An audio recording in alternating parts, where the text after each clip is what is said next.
ನಮಸ್ಕಾರ ಎಲ್ರಿಗೂ. ಇವತ್ತು ಬೆಳಗ್ಗೆ ಎದ್ದಿ ನೀಟಾಗಿ ಲೈಟ್ ಆನ್ ಮಾಡ್ಕೊಂಡು ಲೈಟ್ ಆನ್ ಮಾಡಿ ಮಿರರಲ್ಲಿ ಆರಾಮಾಗಿ ಮುಖ ನೋಡ್ಕೊಂಡು ಹಿಂಗಿದ್ದೀನಿ ಫಿಟ್ ಚೆಕ್ ಮಾಡ್ಕೊಂಡು ಗಣೇಶನಿಗೆ ಒಂದು ನಮಸ್ಕಾರ ಹಾಕಿ ಚೆನ್ನಾಗಿ ನೋಡ್ಕೊಳಪ್ಪ ಅಂತ ಕೇಳ್ಕೊಂಡು ಹಂಗೆ ಒಂದು ವಾಶ್ರೂಮ್ ಟ್ರಿಪ್ಗೆ ಹೋಗಿ ಗುರು ನಾನು ಹೇಳ್ದಂಗೆ ವಾಶ್ರೂಮ್ ಬೆಳಗ್ಗೆ ಬರೋದೊಂಥರ ಸುಖ ಗುರು. ಹಂಗೆ ನೀಟಾಗಿ ಹೊರಗಡೆ ಬಂದು ರಗ್ಗೆಲ್ಲ ಮಡಿಸಿ ದಿಂಬೆಲ್ಲ ಇಟ್ಟು ಹಂಗೆ ಮನೇಲಿ ವಾಲ್ನಟ್ ತಿನ್ಕೊಂಡೊಂದು ಗಿಡ ಎಲ್ಲ ನೀರೆಲ್ಲ ಹಾಕಿ ಇದು ನೋಡಿದ್ರಲ್ವಾ ಪ್ರೀವಿಯಸ್ ವಿಡಿಯೋಲಿ ಹೇಳಿದ್ದೆ, ಗಿಡಕ್ಕೆಲ್ಲ ನೀರೆಲ್ಲ ನೀಟಾಗಿ ಹಾಕಿ ಗುರು ಫುಲ್ಲು.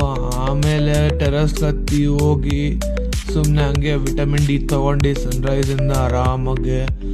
ಆಮೇಲೆ ಗುರು ಹೂವು ಎಲ್ಲ ಕಾಣಿಸ್ತು, ಹೂವು ತುಳಸಿ ಎಲ್ಲ ಒಂದು ಚೂರು ಕಿತ್ಕೊಂಡು ಕೆಳಗಡೆ ಹೋಗಿ ದೇವ್ರಿಗಿಟ್ಟು ಒಂದು ಅಷ್ಟಾಂಗ ನಮಸ್ಕಾರ ಮಾಡಿಬಿಟ್ಟೆ.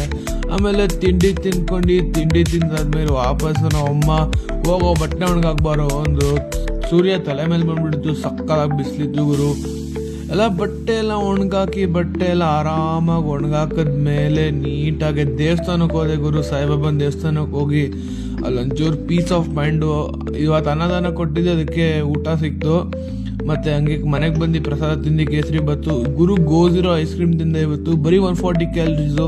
ಸೀರಿಯಸ್ ಆಗಿ ಹೇಳ್ತಿದ್ದೀನಿ, ಡಾರ್ಕ್ ಚಾಕ್ಲೇಟ್ ಥರ ಇತ್ತು ಗುರು, ನಿಜ ಚೆನ್ನಾಗಿತ್ತು, ತುಂಬ ಚೆನ್ನಾಗಿತ್ತು. ಹಂಗೆ ಲೈಬ್ರರಿಗೆ ಬಂದು ಒಂದು ಸ್ವಲ್ಪ ಓದ್ಕೊಂಡಾದ್ಮೇಲೆ ನೀಟಾಗಿ ಒಂದು ಅರ್ಧ ಗಂಟೆ ವಾಕಿಂಗ್ ಆದಮೇಲೆ ಆರಾಮಾಗಿ ಜಿಮ್ಮಿಗೆ ಹೋಗಿ ಜಿಮ್ಮಲ್ಲಿ ಇವತ್ತು ಬ್ಯಾಕು ಬೈಸೆಪ್ಸ್ ಇತ್ತು. ಬ್ಯಾಕು ಬೈಸೆಪ್ಸ್ ಎಲ್ಲ ಮುಗಿಸ್ಕೊಂಡು ಹಂಗೆ ಮನೆಗೊಟ್ಟೆ ಹಂಗೆ ಮಲ್ಕೊಂಡ್ಬಿಟ್ಟೆ. ನಾಳೆ ಸಿಗೋಣ, ಬಾಯ್.